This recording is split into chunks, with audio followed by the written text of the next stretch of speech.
Ces carnets, couverts de poussière et d'encre jaunie, se présentent comme des confessions brutes.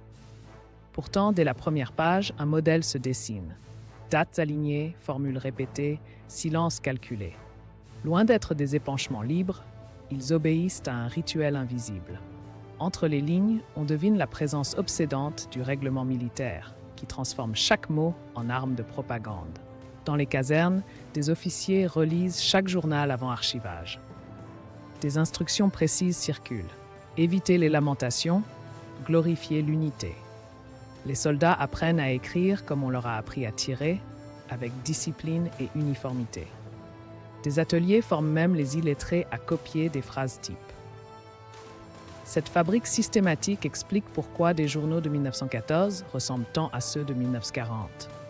Certaines marges portent des traces de lutte, mots grattés, taches d'encre suspectes. Dans les archives secrètes, on découvre des pages arrachées où des soldats décrivent leur peur ou critiquent les ordres. Ces fragments, sauvés par des familles ou des historiens clandestins, révèlent l'ampleur de la censure. Un soldat écrit « Je mens dans mon journal officiel, mais je cache la vérité sous mon matelas ». Les historiens démontrent que 68% des journaux publiés utilisent les mêmes 20 phrases clés. Cette standardisation fabrique une fausse mémoire nationale.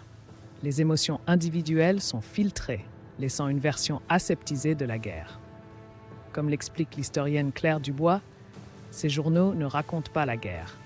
Ils racontent comment l'institution militaire veut qu'on se souvienne. Aujourd'hui, des descendants découvrent des journaux non censurés.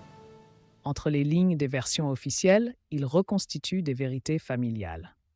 Un petit-fils lit « J'ai tué un enfant aujourd'hui », le règlement interdit d'en parler.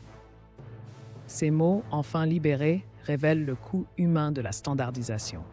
Les vrais journaux de soldats ne sont pas ceux qu'on a conservés, mais ceux qu'on a tenté d'effacer.